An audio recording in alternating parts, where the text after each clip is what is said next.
காலையில் எந்திரிக்கும் போது திடீர்னு கருப்பாம்பூச்சியாக மாதிரி இருந்தா,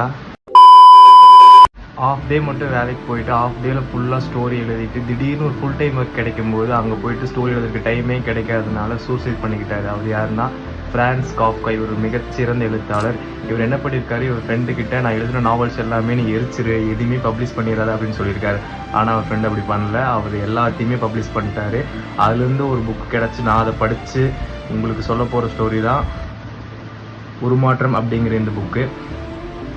இந்த புக்கில் காலையில் எழுந்திரிச்சுனே ஒருத்தர் கருப்பாம்பூச்சியாக மாறிடுவாருன்னு சொன்னாங்க. சரி, ஏதோ ஒரு ஸ்டோரி, நல்ல ஸ்டோரி, நல்லா இருக்கும் அப்படின்னு சொல்லி கருப்பாம்பூச்சியாக எப்படி ஒருத்தவங்க மாற போகிறாங்க, சரி படிக்கலாம் அப்படின்னு சொல்லிட்டு நானும் படிச்சுட்டு இருக்கேன். உண்மையாகவே ரொம்ப நேரமாக படிக்க ஒருவேளை எங்கேயோ எவனோ கருப்பாம்பூச்சியாக மாறிட்டானோ அப்படிங்கிற அளவுக்கு இது நம்மளை யோசிக்க வச்சிரும். அந்த அளவுக்கு இது உங்களை டீப்பாக இறங்க வச்சிரும் இந்த புக்கு.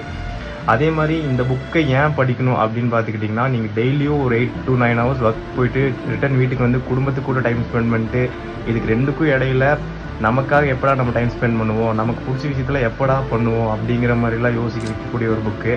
அதே மாதிரி இந்த சொசைட்டி சுற்றி இருக்கவங்களுக்காக வாழ்கிறவங்க, இப்போ நான் படிச்சுட்டு இருக்கும்போதே நம்ம இவங்க இப்படி பார்த்துருவாங்கன்னு சொல்லி நம்ம இதெல்லாம் பண்ணாமல் இருந்திருக்கோமே, அடுத்தவங்களுக்காக வாழ்ந்துட்டு இருந்திருக்கோமேன்னு சொல்லி நான் இந்த புக்கை படிக்க நிறைய எனக்கு ரிலேட்டடாக நிறைய அண்ணன் இருந்துச்சு. இதே மாதிரி ஒவ்வொருத்தருக்கும் இந்த புக்கு படிக்க அவங்களோட வாழ்க்கைக்கு ஏற்ற மாதிரி ரிலேட்டடாக நிறைய விஷயங்கள் இருக்கும்.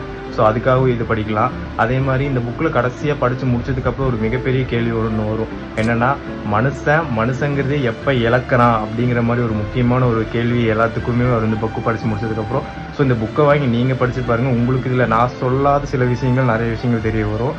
அதனால் அவன் அந்த புக்கை வாங்கி படித்து பார்த்தா அவனோட பெர்ஸ்பெக்டிவில் எப்படி இருக்கும்னு கண்டிப்பாக தெரியும். ஸோ கண்டிப்பாக வாங்கி ட்ரை பண்ணுங்கள்.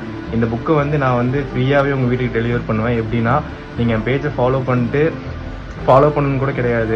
என் பேஜுக்கு போயிட்டு என்னோட ஸ்டோரியில் நான் ஒரு கொஸ்டின் கேட்பேன். அந்த கொஸ்டின் சிம்பிளான கொஸ்டினாக தான் இருக்கும். அதுக்கு யார் ஃபஸ்ட்டு ஆன்சர் பண்ணுறீங்களோ அவங்களே உங்களோட அட்ரஸ் டிஎம் பண்ணிங்கன்னா நான் இந்த புக்கு உங்களுக்கு ஃப்ரீயாகவே டெலிவரி பண்ணி விடுவேன். நீங்கள் படிச்சுட்டு ரிட்டன் நீங்கள் எங்கிட்டே மறுபடியும் ரிட்டன் பண்ணலாம். அந்த ரிட்டனோட பேமெண்ட்டும் நானே பண்ணி டெலிவரி நீங்கள் திருப்பி எனக்கு பண்ணிக்கலாம்.